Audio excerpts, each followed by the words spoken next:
पहले क्या पढ़ेंगे हम? अज्ञेय जी की मैंने आहुति बनकर देखा।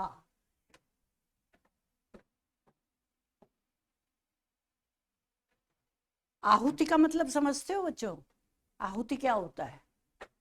आहुति का मतलब जो यज्ञ किया जाता है उस समय जो कुछ भी उसमें अर्पित किया जाता है, चाहे वो सामग्री है, चाहे वो भोग है, चाहे वो प्रसाद है, वो सब आहुति कहलाते हैं। उसमें समर्पित कर दिया, उसमें उनको स्वाहा कर दिया। जब वो जल गए, जब वो समर्पित हो गए, तभी उनका फल हमें प्राप्त होगा। और अन्यथा तो ये कहा जाता है कि राख के ढेर में हवन करने का कोई यूज नहीं है। अगर आप राख के ढेर में हवन कर रहे हैं तो उस हवन का कोई यूज नहीं है, क्योंकि अग्नि तो कुछ ग्रहण कर ही नहीं रही है, वहां तो राख ही राख है। अगर राख में आप सामग्री डाल रहे हैं, समिधा डाल रहे हैं, लौंग, काली मिर्च, जो भी कुछ आपको डालना है, कपूर वपूर जो भी कुछ डालना है, सब व्यर्थ जा रहा है।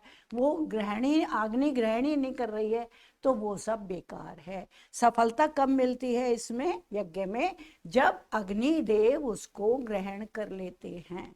ग्रहण कब करते हैं? जब वो अपने आप को समाप्त कर देता है, जब वो समर्पित कर देता है, तब।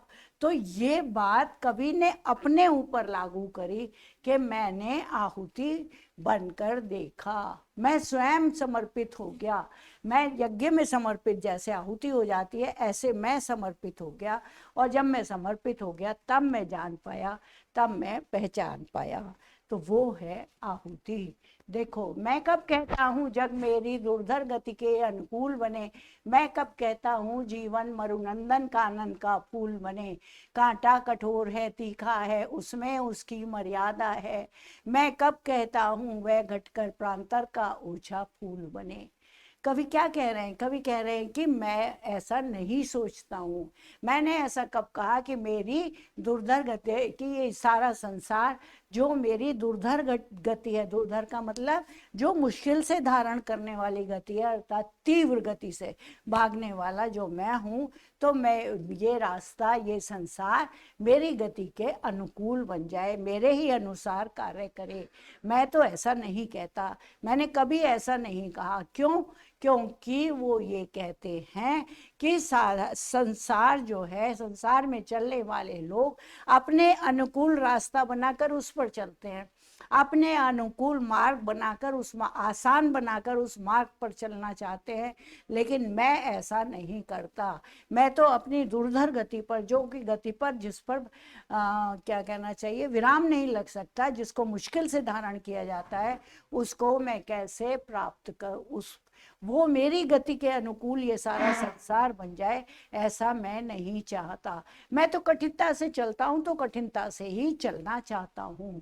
मैं कब कहता हूं जीवन मरु नंदन कानन का फूल बने। मैंने ऐसा कब कहा? मैं ऐसा कब सोचता हूँ, मैं ऐसा कब चाहता हूँ कि मेरा जीवन मरु, मेरा जीवन जो मरु के समान है, रेगिस्तान के समान है, जहाँ पानी भी नहीं होता, जहाँ खेती भी नहीं होती, जहाँ बहुत कठिनाइयों से जीवन जिया जाता है, ऐसा मेरा जीवन है, जीवन का मरु है। वो नंदन कानन का फूल बने। नंदन कानन क्या होता है? स्वर्ग का कानन, कानन माने उपवन, स्वर्ग का उपवन, स्वर्ग का फूल। नंदन माने इंद्रदेव का, स्वर्ग में जो इंद्रदेव का उपवन है ना, उसको नंदन कानन कहा जाता है।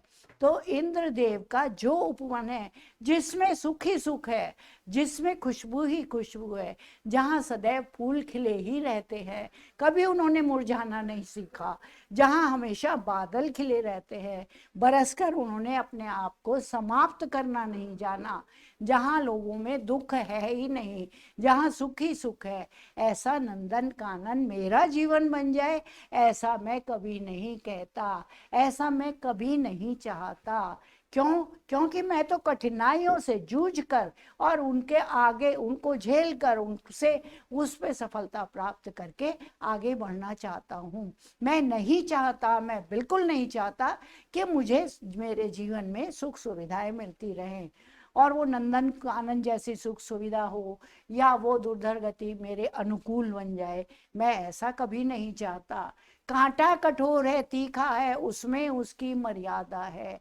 अगर कोई कांटा धरती पर पड़ा हुआ है या फूल में कोई कांटा है और वो कांटा कठोर होता है और उस कांटे में वो तीखा होता है, तेज होता है, बहुत तेज, हाँ, खाल को काट देने वाला, पैर की खाल को काट कर अंदर घुस जाने वाला, तो वो कष्ट देने वाला कांटा होता है। जब जंगलों में नंगे पैर चलते हैं ना तो खूब कांटे लगते हैं। अगर आप गुलाब का फूल भी थोड़ा भी लापरवाही से उसे तोड़ोगे ना तो उसके चारों तरफ जो कांटे होते हैं वो कांटा आपकी उंगली में लग जाएगा और वहीं रक्त बहने लगेगा। तो वो कह रहे हैं कि कांटा कठोर है, कांटा तीखा है, बहुत तेज होता है, उसमें उसकी मर्यादा है, वही उसकी मर्यादा है, वही उसकी शान है। वही अगर वो कांटा फूल जैसा कोमल हो जाए, मुलायम हो जाए, किसी को चुभे ना, किसी को लगे ना, तो वो कांटा व्यर्थ है, उसमें उसने अपना स्वाभिमान खो दिया। तो जो कष्ट आ रहे हैं, जो परेशानियां आ रहे हैं, उनमें भी उनकी अपनी मर्यादा है, उनमें भी आगे बढ़ने का, उनमें भी क्या कहना चाहिए, अपनी मर्यादा है, अपना एक गौरव है। कब कहता हूँ वह घटकर प्राक्तर का ओछा फूल बने। मैंने ऐसा कब सोचा, मैंने ऐसा कब कहा। मैं जग से ये नहीं कहता कि वो छोटे से स्थान का, प्रांतर नदी के किनारे का स्थान, वहां पर जो छोटे छोटे फूल निकल आते हैं वो ओछा फूल, वो तुच्छ निम्न छोटा सा फूल जिसकी कोई वैल्यू भी नहीं है, ऐसा कोई फूल बन जाए, वो कांटा कांटा ना रहे, वो अपने गुणों को छोड़ दे। ऐसा मैं कभी नहीं कहता। कांटे को तो कांटा ही रहना चाहिए, और वो कांटा यदि हमें चुभता है तो वो हमें भी कोई शिक्षा देता है। क्या शिक्षा देता है? सावधानी से रहने की, सावधानी से चलने की, कठिनाइयों को पार करने की हमें शिक्षा देता है। तो ऐसा कांटा हमें चाहिए। मैं उसे किनारे का फूल बनाना नहीं चाहता। Clear to all? नेक्स्ट, मैं कब कहता हूँ मुझे युद्ध में कहीं न तीखी चोट मिले, मैं कब कहता हूँ प्यार करूँ तो मुझे प्राप्ति की ओट मिले, मैं कब कहता हूँ विजय करूँ मेरा ऊंचा प्रासाद बने, या पात्र जगत की श्रद्धा की मेरी धुंधली सी याद बने। फिर कभी कह रहे हैं, बहुत जोरदार बात लाएं, कभी कह रहे हैं कि मैं कब कहता हूँ, मैंने ऐसा कब कहा कि मैं युद्ध पर जाऊं, युद्ध लड़ूं, शत्रुओं के सामने मैं शस्त्र उठाऊं और मुझे चोट ना लगे, मैं सुरक्षित बना रहूं। ऐसा मैंने कब कहा है? मुझे भी चोट लगे, वो चोट स्वीकार्य है, वो चोट मुझे स्वीकार्य है। मैं आगे बढ़ना चाहता हूँ, शत्रुओं को मारना चाहता हूँ, लेकिन उसके लिए अगर मैं घायल हो जाता हूँ तो उसमें भी मेरा स्वाभिमान है। मैं उससे डरता नहीं हूँ, मैं पीछे भागता नहीं हूँ, मैं पीठ दिखाकर जाता नहीं हूँ। ऐसे ही अगर मुझे जीवन में कोई परेशानियां आ रही हैं तो उनका मैं डटकर सामना करता हूँ। मैं ये नहीं कहता कि मुझे युद्ध में चोट ना मिले। मैं कब कहता हूँ प्यार करूँ तो मुझे प्राप्ति की ओट मिले। ओट का मतलब परछाई या सहारा, या पर्दे का सहारा। तो मैं कब कहता हूँ, मैं ऐसा कब कहता हूँ कि मैं प्यार तो करूँ, मैं किसी से प्यार करूँ तो मुझे वो प्राप्त हो जाए और वो मेरे पास आकर मेरे सीने से लगकर दुपक जाए। ऐसा मैं कभी नहीं कहता, मैं ऐसा बिल्कुल नहीं चाहता। प्यार की गरिमा तो उसी में है जहाँ समर्पण हो, जहाँ त्याग हो। अगर प्यार में स्वार्थ है तो वह स्वार्थ मुझे नहीं चाहिए। प्यार करने में स्वार्थ, लोग स्वार्थी होते हैं, चाहते हैं कि मुझे इस चीज से प्यार है तो मैं इसी को प्राप्त करके रहूंगा, मुझे ये चाहिए, या ये लड़की से भी मुझे इससे प्यार है तो मैं उसको प्राप्त करना चाहता हूँ, ये स्वार्थ है। वो कहते हैं कि नहीं, मुझे ये ऐसा स्वार्थी प्यार नहीं चाहिए, मुझे वो प्यार चाहिए जिसमें समर्पण हो, जिसमें त्याग हो, जो मैं अपने प्यार के लिए कोई चीज समर्पित कर दूं, उससे बड़ा सुख मेरे लिए और कुछ नहीं है। मैं कब कहता हूं विजय करूं मेरा ऊंचा प्रासाद बने। मैं कभी कह रहे हैं कि मैंने ऐसा कब कहा कि मुझे विजय प्राप्त हो तो मेरा बड़ा ऊंचा महल बन जाए। प्रासाद, प्रासाद का मतलब महल। देखो, अगर ये प्रसाद होता तो ये हो जाता ईश्वर का प्रसाद, प्रॉपर आ की मात्रा नहीं होती। अब प्रॉपर आ की मात्रा लग गई है तो ये हो गया प्रासाद। तो प्रासाद का मतलब हो गया महल। तो मैं ये नहीं चाहता कि मेरा कोई महल बन जाए, कीर्ति स्तंभ बन जाए। अगर मैं विजय प्राप्त कर लूं तो सब लोग मेरे यश को गाए, मेरे बारे में जाने और मेरे महल देखकर खुश हो। ऐसा मैं बिल्कुल नहीं चाहता। या पात्र जगत की श्रद्धा की मेरी धुंधली सी याद बने, या ये इस जगत की श्रद्धा मुझे प्राप्त हो, इस जगत में, इस संसार में जो लोग मेरे ऊपर, मेरे प्रति श्रद्धा करें और मेरे मेरे लिए उन महलों को देखकर, उन कीर्ति स्तंभों को देखकर, जैसे तुम देखते हो ना अशोक की लाड बनी हुई है, अशोक ने बनवाए, ऐसे विक्रमादित्य ने भी बनवाए। तो अपने कीर्ति स्तंभ लोग, राजा लोग, विजयी लोग बनवाते हैं।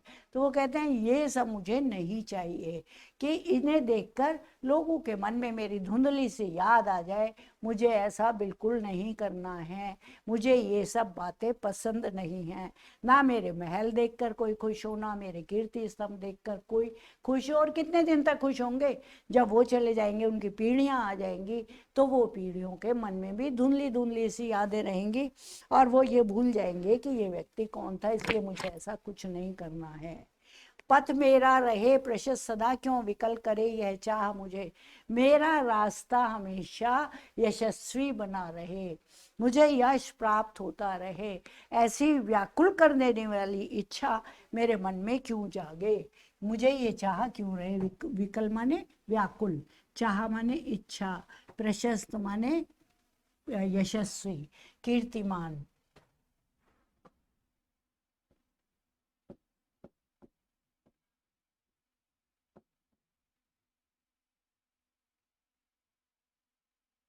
कीर्तिमान, विकल माने व्याकुल,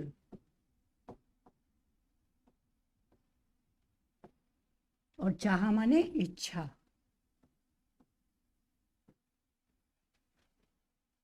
मैं पथ मेरा प्रशस्त सदा, क्यों विकल करे यह चाह मुझे, मुझे ये इच्छा, मेरी इच्छा मुझे व्याकुल क्यों करे कि मेरा पथ जो है, मेरा रास्ता जो है, मार्ग, पथ माने मार्ग या रास्ता,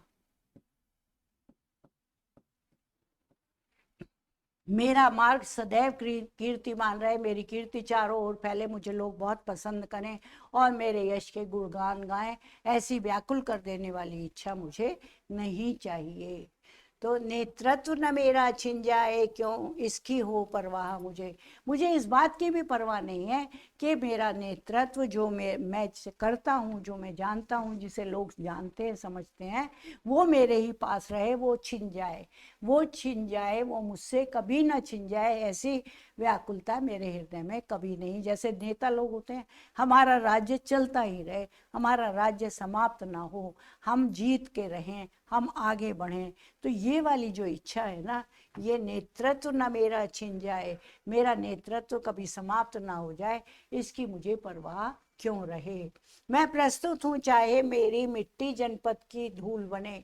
मैं तो फिर भी अपने आप को प्रस्तुत कर देता हूँ, समर्पित करने के लिए, अपने आप को आहुति बनाकर चढ़ाने के लिए, देने के लिए, कि मेरी मिट्टी जनपद की धूल बने, इस जनपद की, इस नगर की मेरी मिट्टी जो है वो धूल बन जाए। अर्थात मैं समाप्त हो जाऊं, मेरा शरीर समाप्त हो जाए, मैं धूल बन जाऊं, लेकिन मैं अपने आप को प्रस्तुत करने में कभी पीछे नहीं हटता। फिर उस धूलि का कण कण भी मेरा गतिरोधक शूल बने। और यहीं पर समाप्त नहीं हो जा रहे कि मेरी मिट्टी का वो जनपद में मेरी मिट्टी में मिल जाए, मैं मेरी मिट्टी में मिल जाऊं, इतना भी काफी नहीं है। उस धूलि में, वो जो मिट्टी में मैं बनूंगा, उसका कण कण भी मेरे ही मार्ग का अवरोधक बन जाए, मेरे ही लिए वो परेशानी का कारण बन जाए। ऐसा मैं नहीं चाहता।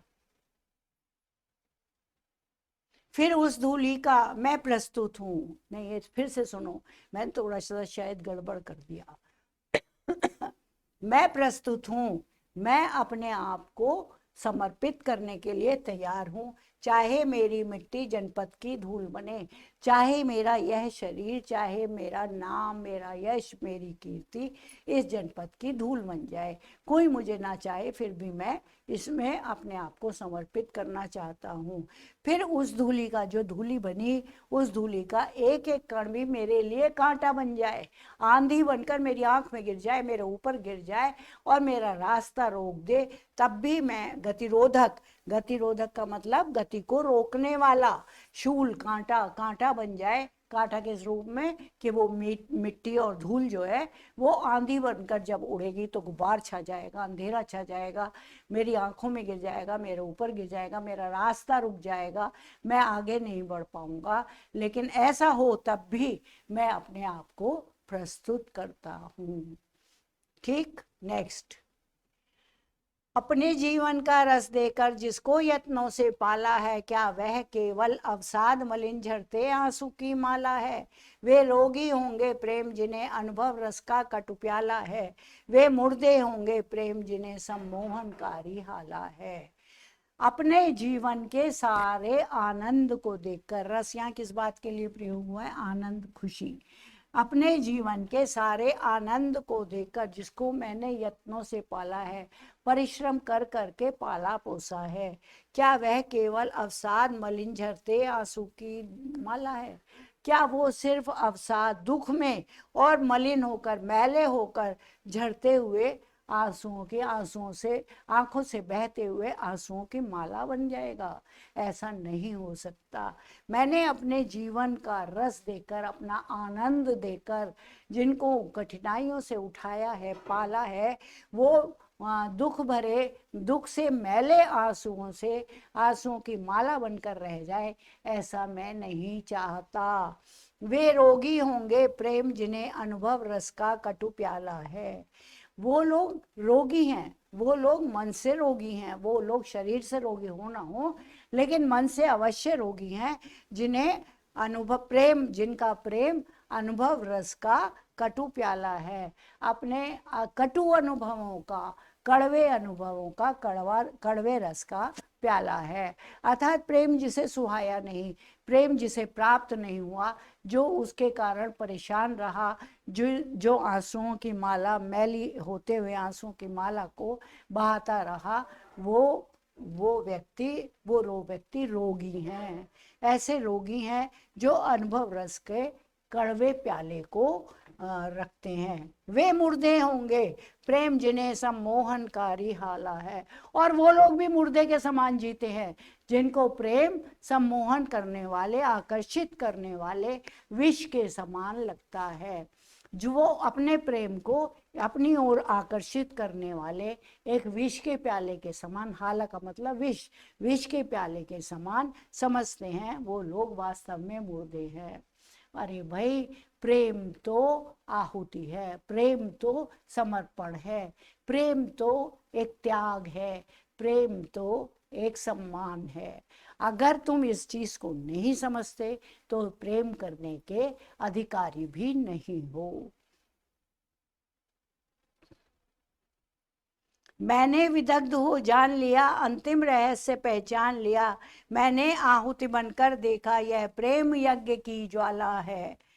मैं कहता हूँ, मैं बढ़ता हूँ, मैं नभ की चोटी चढ़ता हूँ, कुछ ला जाकर भी धूली सा, आंधी सा और उमड़ता हूँ। मैंने विदग्ध होकर, विदग्ध का मतलब जल जाना, विदग्ध का मतलब जल जाना।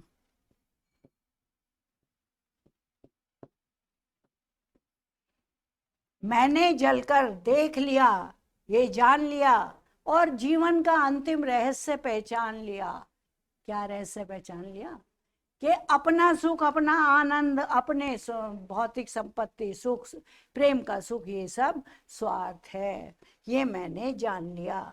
मैंने आहुति बनकर देखा, मैंने तो अपने आप को समर्पित करके देख लिया कि प्रेम भी एक यज्ञ की ज्वाला है। जितनी उसमें सामग्री की आहुति डालोगे वो ज्वालाएं उतनी ऊंची ऊंची उठेंगी। जैसे यज्ञ की ज्वालाएं ऊंची उठती हैं, ऐसे प्रेम की ज्वाला भी ऊंची उठेगी। कब? जब तुम त्याग करोगे, जब तुम समर्पण करोगे, जब समर्पण की आहुति डालोगे प्रेम के यज्ञ में, तो उसकी ज्वालाएं अपने आप ऊंची होगी और वो पवित्र प्रेम आकाश तक पहुंचेगा। मैं कहता हूँ मैं बढ़ता हूँ, मैं नभ की चोटी चढ़ता हूँ, मैं कहता हूँ कि मैं बढ़ रहा हूँ, प्रेम के रास्ते पर बढ़ता हूँ। मैं आकाश की चोटी ऊंचाइयों तक चला जाता हूँ, आकाश की ऊंचाइयों तक भी चला जाता हूँ, कुचला जाकर भी धूली सा आंधी सा और उमड़ता हूँ।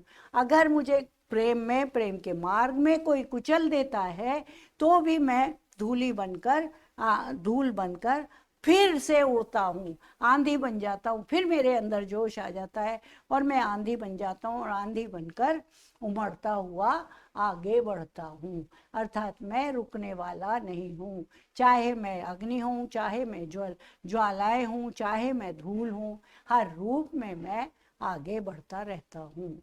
मेरा जीवन ललकार बने, सफलता ही असीधार बने, मैं इस निर्मम रण में पग पग का रुकना ही मेरा वार बने। भवसारा तुझको है स्वाहा, सब कुछ तप कर अंगार बने, तेरी पुकार सा दुर्निवार मेरा यह नीरव प्यार बने।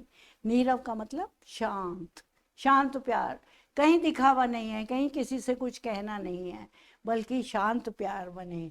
तेरी पुकार सा दुर्निवार, दुर्निवार का मतलब कभी निवारण ना होने वाला, कभी ना रुकने वाला, ऐसा शांत प्यार बने।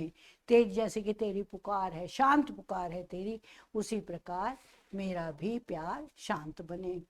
मेरा जीवन ललकार बने, असफलता ही असीधार बने। मेरा जीवन चाहे कितनी भी मुझे विसंगतियां मिल जाए, कितनी भी असफलताएं आ जाए, कितनी भी परेशानियां कठिनाइयां मेरे जीवन में आ जाएं, लेकिन असफलता ही असीधार बने।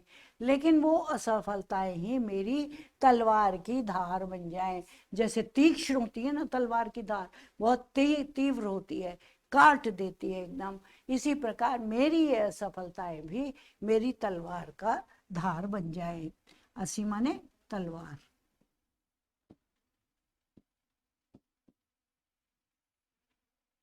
अर्थात जितनी असफलताएं मुझे मिलती जाती हैं उतना ही मैं सीखूं, और सीखकर और उनसे और सीखूं और सीखूं, और मैं सही रास्ते पर चलूं। इस निर्मम रण में पग पग का रुकना ही मेरा वार बने। और ये जो निर्मम कठोर युद्ध चल रहा है ना जीवन में प्रेम प्राप्ति का, ईश्वर प्राप्ति का, ये जो दुख चल रहा है, ये जो रण चल रहा है, युद्ध चल रहा है, निर्मम माने कठोर और रण माने युद्ध, युद्ध चल रहा है, पग पग का रुकना ही मेरा वार बने। और इसमें मैं बार बार रुक जाता हूँ, पग पग पर असफलताएं आती हैं तो रुकेगा इंसान, तो मैं रुक जाता हूँ पग पग पर, तो वो रुकना भी मेरा ही वार बने, उस रुकने में भी मेरा अटैक हो, मेरा आक्रमण हो। अर्थात मैं निराश नहीं हूँ, मैं निराश नहीं हुआ हूँ, मैं सदैव आगे बढ़ते चलने वाला हूँ। बस सारा तुझको है स्वाहा, सब कुछ तब कर अंगार बने। ये सारा संसार, भव माने संसार, ये सारा संसार स्वाहा हो जाए, यह सारा संसार स्वाहा हो जाए, सब कुछ तपकर अंगार बने और इसमें सब कुछ तप जाए। ये सारा संसार जैसे यज्ञ में स्वाहा होता है, उसी प्रकार ये तप, यहाँ पर सारी बुराइयां इसमें तप जाए, स्वाहा हो जाए, और ये तपकर फिर से अंगार बने, अंगारों की लपटें बनने लगे। तेरी पुकार सा दुर्निवार मेरा यह नीरव प्यार बने। लेकिन तेरी पुकार का, तेरे तेरे आमंत्रण का ये ना रुकने वाला दुर्निवार, कभी ना रुकने वाला मेरा यह प्यार सदैव बना ही रहे। कैसा प्यार? शांत प्यार, शांत प्यार सदैव इसी प्रकार बना रहे, कभी उसमें कमी ना आए, मैं कभी प्यार ना करूं ऐसा ना हो, चाहे कितनी परेशानियां हो, कितनी भी दिक्कतें आए, लेकिन मैं सदैव प्यार करता रहूं, चाहे वो मेरे लिए जीवन की जो असफलता है वो तलवार की धार बन जाए, मैं चलते चलते रुक जाऊं, वो रुकना भी एक वार बन जाए, आक्रमण बन जाए, वार का मतलब आक्रमण, और ये सारा संसार उसमें स्वाहा हो जाए, प्रेम की आहुति में स्वाहा हो जाए, और फिर तब कर अंगार बनकर, ज्वालाएं बनकर फूट पड़े। लेकिन तेरी पुकार का ये ना रुकने वाला मेरा यह प्यार सदैव चलता रहे, मेरा यह शांत प्यार बना रहे, ऐसी कवि की इच्छा है। ये कहाँ से लिया गया है? पूर्वा से, पूर्वा काव्य है इनका, उससे लिया गया है। क्लियर हुआ ना? मैंने आहुति बनकर देखा है, वही बात है कि इसमें भावनाओं से ज्यादा ललकार और प्यार को प्राप्त करने के तरीके सिखाए गए। आइए अब चलते हैं दूसरी कविता पे। हिरोशिमा। हिरोशिमा मालूम है ना, जापान में, जहां पर परमाणु बम गिरा था। कब गिरा था? 9 अगस्त और 6 अगस्त 1945 को, 1947 में 9 अगस्त के दिन जापान में अमेरिका ने परमाणु बम छोड़ दिया था, और उससे जो जापान तहस नहस हो गया। और दूसरा फिर 9 अगस्त को फिर डाला उन्होंने, और वो डाला नागासाकी में। आज तक वहाँ की धरती जो है ऊसर हो गई है, वहाँ कुछ उत्पन्न नहीं होता, पैदा नहीं होता। परमाणु बम ने वहाँ सर्वनाश विनाश करके छोड़ दिया। उसी विनाश की कथा यहाँ पर थोड़े से शब्दों में सुनहले शैवाल से ली गई है। आओ देखते हैं कैसे। एक दिन सहसा सूरज निकला। अच्छा, पहले तो ये याद कर लो कि 10 अगस्त 1945, ओ,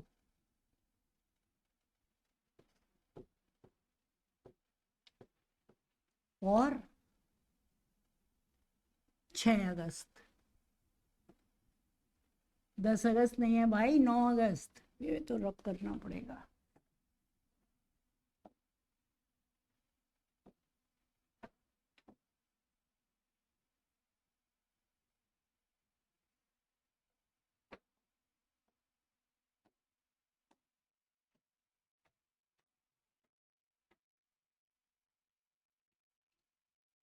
छः अगस्त 1945 और 9 अगस्त 1945, ये 2 डेट्स ऐसी हैं विनाशकारी तिथियां, जब जापान पर बम पड़ा था, परमाणु बम अमेरिका ने डाला था, जिससे वहाँ सब समाप्त हो गया था।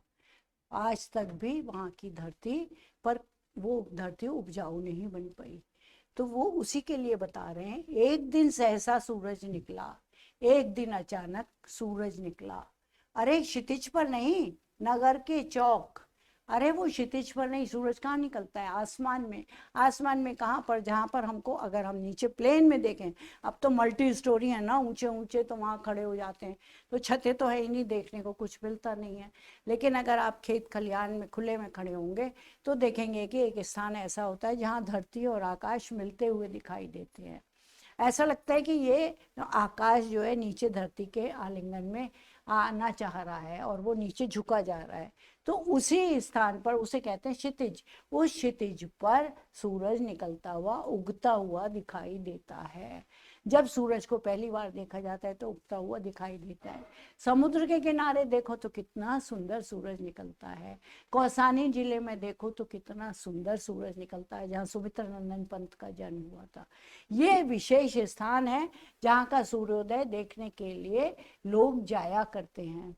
तो ऐसा ही सूरज आसमान में रोजाना हमें जीवन देने के लिए, हमें प्रकाश देने के लिए, हमें ऊर्जा देने के लिए आता है। रोज आते हैं सूरज देवता, हम उन्हें प्रणाम तक नहीं करते। उन्हें प्रणाम करें और हम अपने कार्यों को सुचारू रूप से करें। योग में तो देखो सूर्यासन है, 10 आसन होते हैं, सूर्य नमस्कार होता है, लेकिन साधारण मनुष्य नहीं करते ये सब बातें।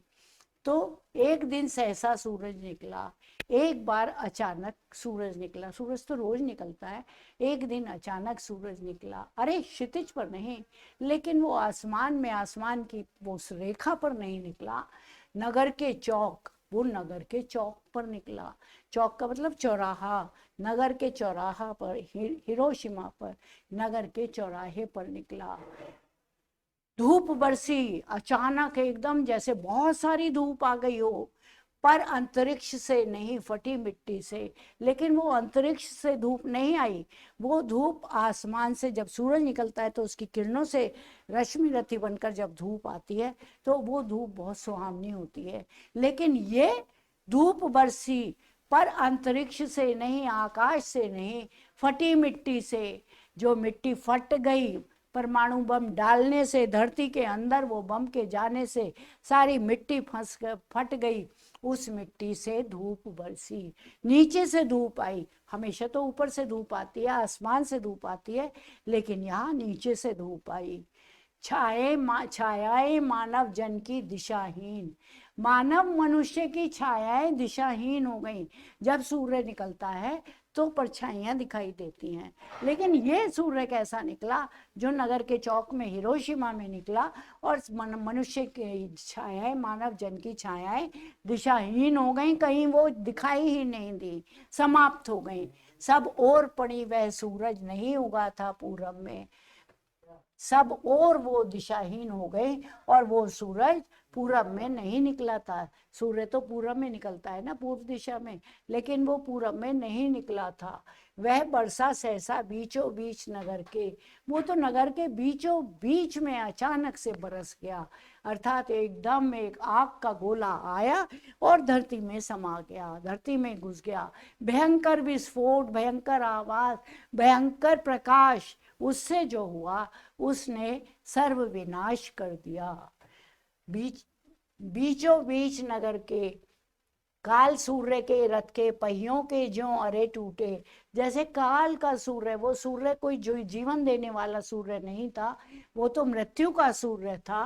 काल सूर्य मृत्यु का सूर्य, मृत्यु के सूर्य के रथ के पहियों के ज्यों, जैसे वो सूर्य का रथ होता है ना, तो रथ के पहिए होते हैं, तो उनके अरे क्या होते हैं, जैसे कि ये आपका पहिया है, ये उसकी धुरी है, और ये उसके अरे है, जो तीलियां लगी होती हैं उसमें, ये सब उसके अरे होते हैं, उनको अरे कहते हैं। तो जैसे पहियों के अरे टूट गए हों, बिखर गए हों दसों दिशाओं में, और दसों दिशाओं में वो फैल गए हों। दसों दिशाएं कौन सी होती हैं मालूम है आपको? जरूर मालूम होगा। पूरब, पश्चिम, उत्तर, दक्षिण, चार तो ये दिशाएं हैं। सामने ये पूरब, पश्चिम, लेफ्ट में उत्तर, और राइट में दक्षिण। इसके अलावा नैऋत्य, ईशान, नैऋत्य, वायव्य, आग्नेय, चार ये दिशाएं होती हैं जो दोनों दोनों के बीच में होती हैं। पूरब के भी, पूरब और उत्तर के बीच में ईशान, इसी तरह पूरब और दक्षिण के बीच में दूसरी वायव्य, वायव्य पश्चिम में होती है नैऋत्य। तो ईशान, नैऋत्य, वायव्य और आग्नेय, ये चार दिशाएं और होती हैं, तो 8 हो गई, और एक ऊपर ऊर्ध्व और एक धरती में 10। इस तरह टोटल 10 दिशाएं होती है, ये हमारे शास्त्र कहते हैं। तो उन 10 दिशाओं के, 10 दिशाओं में जैसे सूरज के पहिए के अरे टूटकर गिर गए हों, कुछ क्षण का वह उदय अस्त, सिर्फ कुछ पल के लिए, कुछ पल के लिए वो सूरज का उदय हुआ और सूरज अस्त हो गया।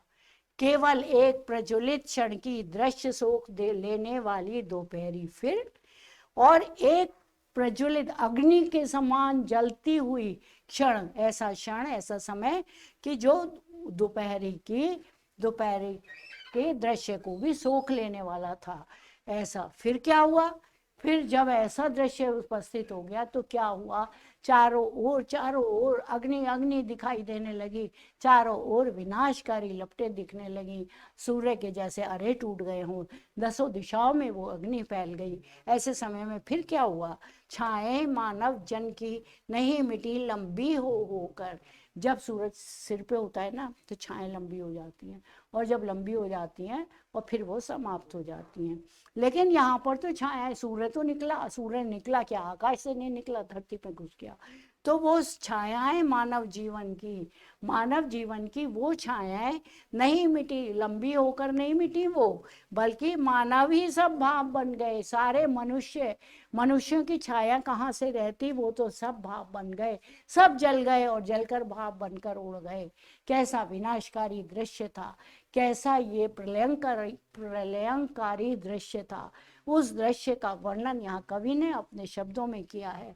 मानव ही सब भाप बन गए, मानव सारे भाप बन के उड़ने लगे, और छायाएं तो अभी लिखी हैं झुलसे हुए पत्थरों पर, उजड़ी सड़कों की गज पर। आज भी वो छायाएं दिखाई देती हैं, आज भी वहाँ उजड़े हुए पत्थरों पर, जो पत्थर जल के झुलस गए थे, उन पर उनकी छायाएं बनी हुई हैं। और झुलसे हुए पत्थरों पर और उजड़ी हुई सड़कों पर, उसकी गर्त में वो छायाएं तुम्हें दिखाई दे जाएंगी। आज भी वहाँ विनाशकारी तांडव दिखाई देता है। जो सन 45 में हुआ था उसका प्रभाव आज तक जापान में है। यद्यपि जापान ने फिर से उन्नति करके अपने को खड़ा किया और राष्ट्र दुनिया में सबसे आगे बढ़ गया, लेकिन उसके बाद भी, क्योंकि वो बहुत मेहनती हैं और उन्हें करना है, करने की लगन है, हमारी तरह नहीं है ढीले ढाले। लेकिन भाई उस विनाशकारी दृश्य का वर्णन उसे देखकर पढ़कर रोंगटे खड़े हो जाते हैं कि कैसा वातावरण रहा होगा। ऐसे विज्ञान का क्या, जो विज्ञान तलवार बन के नष्ट करे, जो विज्ञान तलवार बन जाए और दुनिया को नष्ट करे। अरे विज्ञान तो हमारा साथी है, उसके उपयोग करो तो कुछ अच्छी चीज़ों के लिए करो, कल्याण के लिए करो, ना कि विनाश के लिए। लेकिन यहाँ विनाश के लिए उसका उपयोग हुआ है। मानव का रचा हुआ सूरज मानव को भाप बनाकर सोख गया। मानव ने खुद बनाया था उस सूरज को, परमाणु बम को खुद बनाया था, और वह मानव को ही भाप बना गया और वो सूख गया। मतलब सब जल गए, सब जल गए, सब समाप्त हो गए। पत्थर पर लिखी हुई है जली हुई छाया मानव की साखी है। और पत्थरों पर, वहाँ के पत्थरों पर, जले हुए पत्थरों पर, उजड़े हुए पत्थरों पर जो ये जली हुई छायाओं की प्रतिक्रिया पड़ी हुई हैं, जो वहाँ पर निशान बन गए हैं, वो मानव की साक्षी है। साक्षी का मतलब साक्षी, वो मानव की साक्षी हैं कि हाँ ऐसा हुआ था, हाँ इस प्रकार का दृश्य उपस्थित हुआ था। वो छायाएं, वो पत्थरों पर पड़ी हुई उनकी परछाइयाँ आज भी इस बात की साक्षी हैं। करुण दृश्य, विभत्स दृश्य, कैसे कैसे रूप दिखाए हैं मनुष्य ने। ये लिया गया है सुनहले शैवाल से। तो ये आज हमारी कविता समाप्त होती है, आपका कोर्स भी समाप्त होता है। क्लास 12 की सामान्य हिंदी की सारी पोयम, सारे चैप्टर हमने कर लिए हैं। ओके, तो आज ये पूरा चैप्टर समाप्त हो गया।